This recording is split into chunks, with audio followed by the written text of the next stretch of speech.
好，那我们现在来介绍就是怎么录制我们的音效。那我们只要就是音效1、2、3，那我们就是长按。那长按之后说一下，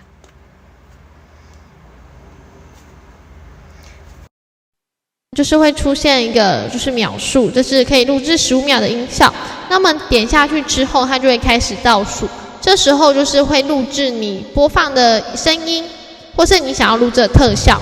那这时候就是在倒数中，4、3、2、1。那我们这样就完成了。那我们来听看看，点下去之后，它就会开始倒数。这时候就是会录制你播放的声音，或是你想要录制的特效。那这时候就是在倒数中，4、3、2、1。那我们这样子就完成喽。